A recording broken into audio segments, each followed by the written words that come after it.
I think that just give you a chance to, watch all the news, watch all the trend, and try to summarize the key points you learned from news.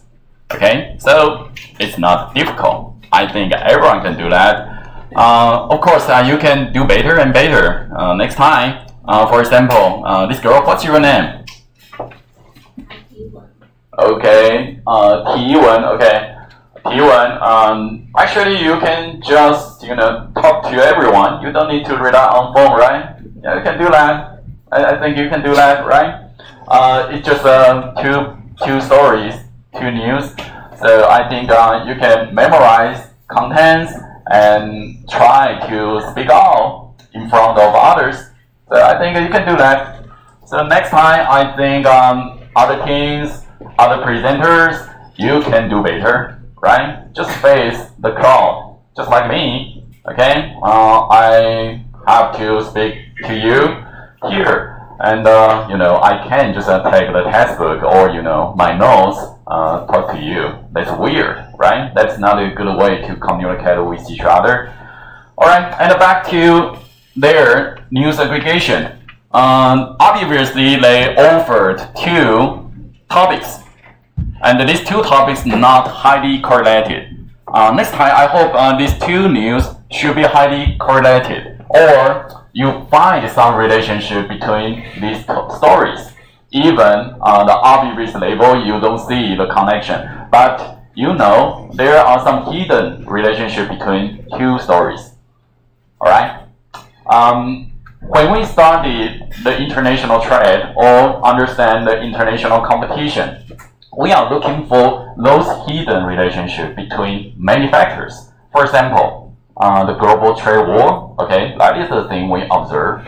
And we probably see some companies' reactions or an industry's trend. And we see that, wow, they simultaneously happen, right? They simultaneously happen. There are many things happen simultaneously.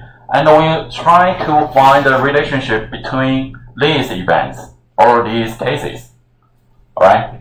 And that will help you to strengthen your logic thinking and your observation capability. So try it next time. 好，所以下次试一下，就是试着在不同的新闻事件里面找出个连结。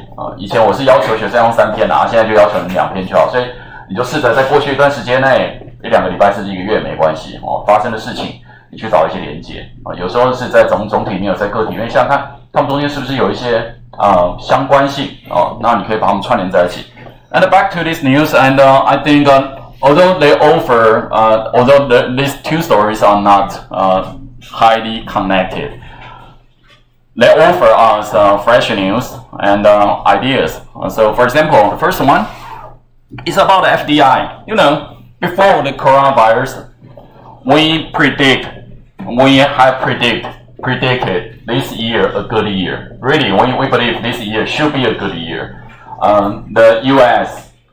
consumer market is good. In our earlier prediction, consumer market is good. China, okay. Europe, getting better. So we predict this year should be a good year. However, the virus. Now the virus destroyed the global economy. And we know that big events like Olympics now delayed, right? And it hurt world economy. And so through some indicators like the amount of FDI, we can see the decline. Okay, so here we see there is a prediction. Experts predict that the FDI to shrink by 5 to 15% from previous forecast. Wow, that is a big deal. That's really a big deal. That is a big decline. Okay, so I think that is things we get from the news. And today we see enterprises, they face a big risk today. Now every government try to support their local business. Some business directly affected by the coronavirus. Last time I show you the travel agency industry, highly affected by the coronavirus. Now they have to cut all the top managers' salaries to save the company. See how big impact it is, right? Okay, so we know that in the next couple months, we will face some big economic troubles, and we hope the coronavirus can disappear probably in a few weeks. We hope that can disappear in a few weeks, and then we can go back to the normal life. All right, so that is the first news, and the second news. Oh, that's good. This team tried to apply the KSF's key success factors to understand the successful story of Apple. I think that is a good try. I appreciate your try. That is a good thing. And they highlight 3 points. First one is about their customer segmentation strategy, right? They target very specific customer segments. Their design, their store layout, and their product strategies, they can attract a very specific customer segment. That's the first. And the second one, creating a brand culture. That is what Apple is good at, right? They are good at creating a culture. This culture makes their fans feel unique, right? They believe the Apple can let their life better. They can make them have have the face outside, right? So that is culture Apple creates. And finally, they will not go to the price wars. Every year they just have the one major phone model, and they usually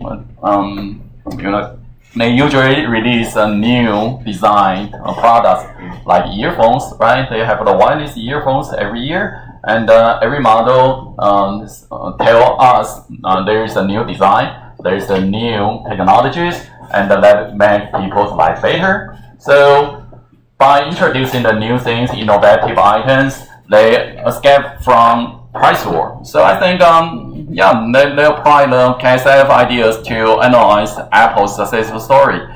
That's a pretty cool try. And if you can connect these 2 news stories together, I think that will be wonderful. That will be wonderful. Anyway, we appreciate the first 2 teams' preparation, although we just let one team to present their ideas. I hope that you can really capture the real chance to present in front of students. I ask you to use English. That's fine. Believe me, that's fine. Okay, that's not the difficult thing. And try to speak out in front of others without taking any notes or preparing documents. Okay, so that is the news presentation.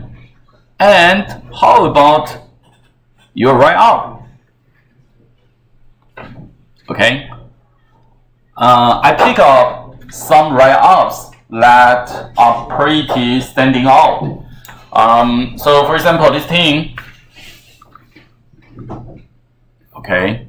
Bijun, where are you? Where's your team? Okay, cool. Yeah. They strictly follow the format I asked you to do, right? So they follow the format.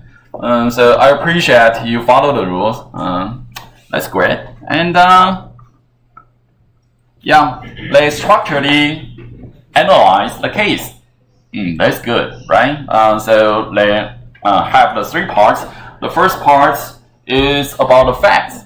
Okay, the facts they collected from the case. So they summarize the facts. And the second part is they try to evaluate the possible solutions and the options, and tell us the advantages and the disadvantages to belong to the one brand or not. Okay, so I think that is also a good way to let me quickly understand your key points. And finally, I have a summary. Wow, that's really a good thing to see here.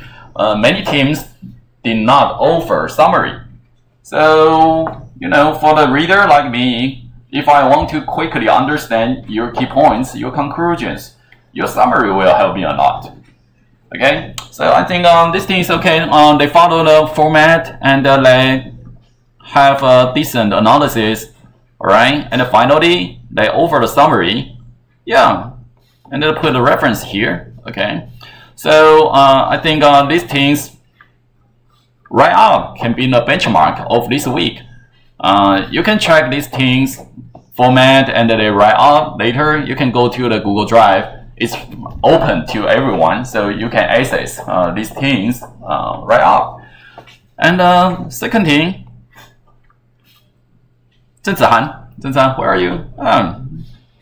Yours is okay. It's good too. Okay, I think your write up can be a benchmark too.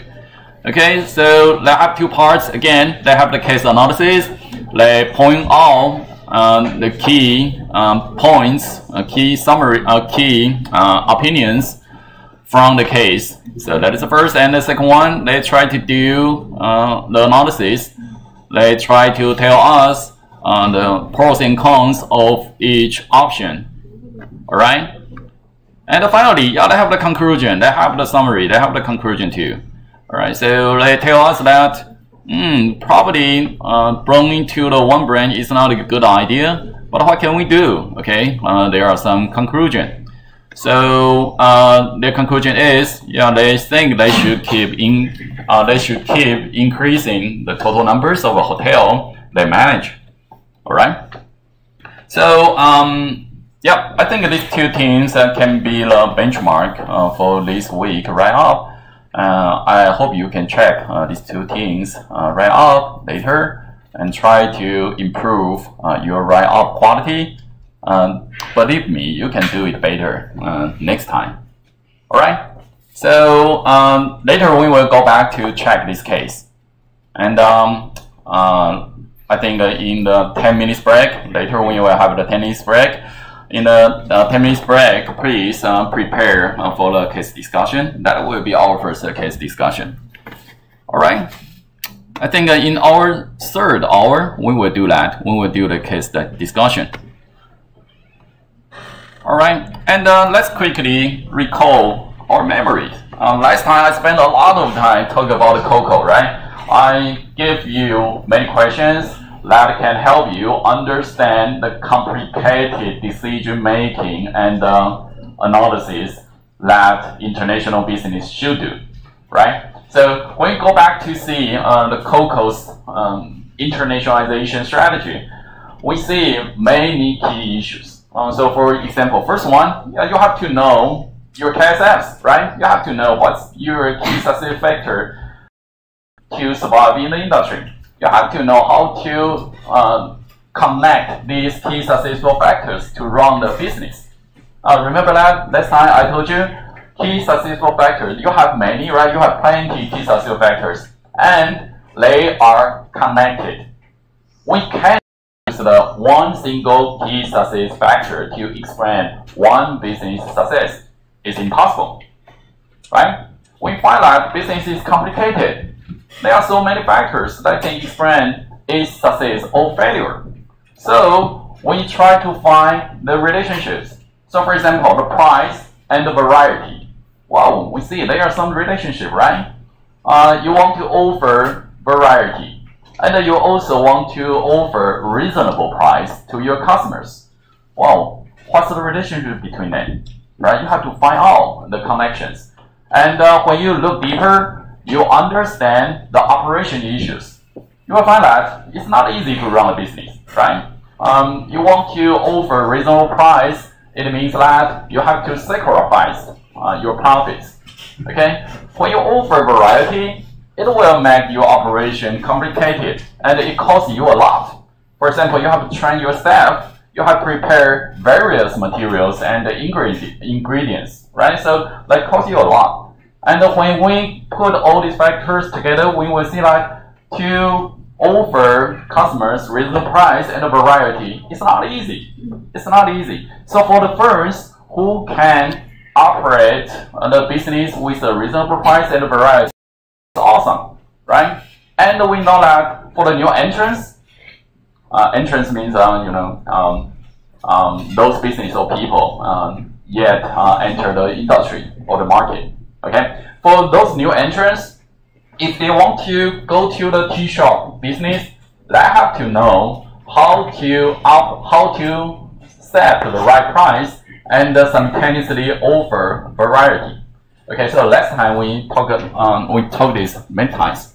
所以我们上礼拜一直有在跟各位提，就是 KSF 是让你先理解一下说做生意的本质嘛那理解了之后，你要先把这些 KSF 呢串联起来，它们都是环环相扣的，它们并不是独立运作的。Okay, so that is first question. And second question is about the motivation. What's the motivation to become an internationalized business? And everyone said that, yeah, that is the money, right? We want to make money. But the problem is how to do it, right? How to do it. Okay, so today we will give you some series, frameworks to explain the motivations behind internationalization companies. Okay, so later we will go to see details.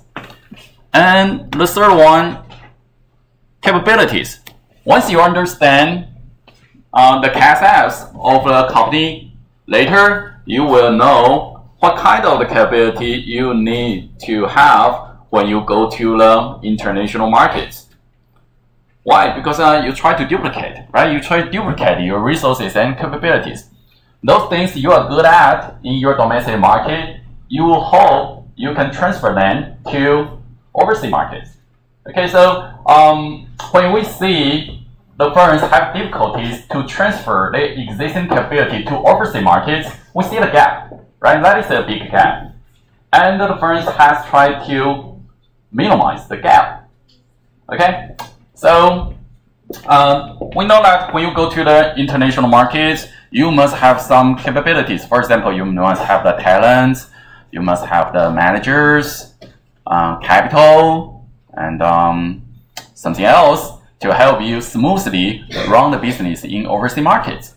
If you don't have this, well, you can control your quality, right? Last time we said that quality control is very important. If you don't offer a good quality, your customers will not have a loyalty to your brand. So how to make sure that your overseas customers can enjoy the same quality that is the same of Taiwanese consumers, right? So can they enjoy the same quality? Can they have the same services quality? So that is the thing you have to fulfill in overseas markets. And if you can do that, we will see that that is the gap, and we have to find the best ways to solve the gap. 所以我们上次有提到，就是你要到海外去，到海外去，其实KSF 的移转是很重要，但是要怎么把 KSF 很成功的移转出去这个会很关键嘛这个困难的地方就在这里。Alright, and what are the factors that teach you to choose international market? Okay, today we will also talk something about the factors to choose the international market.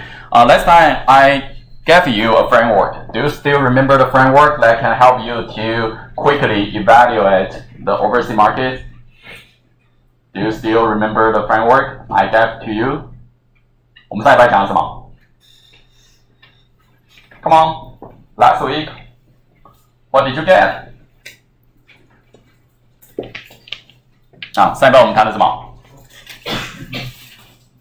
在选择海外市场的时候 when you choose the international market, what are the factors you to put into the considerations? And how can we find these factors? Remember the framework? That is a very classical framework. Everyone should know this framework. There are 4 letters, right? 有4个字，对不对 Come on, remember that? SWOT. Okay? We use SWOT framework, SWOT, to quickly find out those factors that are relevant to the market choices. Okay? So, we know that in some market, they have good business opportunities because of younger population, developing economy, open social cultures. There are also factors that can be beneficial to our business. Last time I gave you the example of Vietnam market, right? In Vietnam market, we find that their economy developed very fast. And their lifestyle, pretty similar to Taiwan's. Taiwanese, right? So we can see that we find there is a new market, and there are many factors that can be beneficial to our business. We find that the population, well, it is a huge population there, and people there, on average, is younger than Taiwan, Japan, and Korea. Oh, give you the idea. The average age of the Vietnam is around 27. I remember 27 is around 27. Average age of their population is around 27. Guess the average age in Taiwan. 猜一下台湾的平均年龄大概几岁 ？Make a guess. Make a guess. Our average is not a good statistical indicator. We should use a median. Median. 我们用中位数。We use the median. 中位数。Okay, Taiwan is Vietnam is around 27 to 28. I remember. Okay, it's for the Vietnam. And how about Taiwan? 猜一下，我们的平均数跟中位数差不多了，大概都差不多。Vietnam 的 median and average age in Vietnam is around 27 to 28. You can see that is a very young country that have the young laborers. And we expect that in the next 2 decades, these people will continuously shop. They will continue to buy many things when their economy keep going up. How about Taiwan? Come on, make a guess. 我们中位数大概多少？啊 ？40. Oh, pretty old. Okay, actually a little bit older than 40. Make a guess. 我们的中位数。中位数 42. Wow, exactly. Wow, you're very smart. Okay. Yeah, we are around 42. Okay, so it means we use the median, and it means that 50% of the population is older than 42, and the other 50% is younger than 42. And make a guess, Japan. Okay, we have the student from Japan, right? Make a guess, the median in Japan. Make a guess. Huh? 53. Wow, it's not so old. Okay, not so old. It's around 48, almost 50, 48. Okay, so when you compare Vietnam, Taiwan, Japan, and Korea, you will find that Japan is relatively young, right? So we see plenty of opportunities there. Young people usually will consume more than elderly people. Just like me, I almost stopped shopping. Okay, I have to save money for my kids, so I have to stop shopping. So I have to find good reasons to convince my wife to buy new things like the iPad Pro. I want to replace my iPad. I want to have the iPad Pro, but I have the very strong reasons to do that. For example, that is for the teaching, right? That is for lecture, not for teaching. It's too heavy. iPad Pro is lighter than the previous model, right? So that will improve my teaching quality. But the reason is very bad. My wife will not buy in this reason. Okay, so that is opportunities, right? We find that in some countries that have plenty of opportunities for us. Okay, and we also see the strengths. Right? If the firms have some strengths, then we know that they probably can leverage or they can duplicate their strengths to other markets. It's just like the tea shop brands in Taiwan. They are very strong in brand management.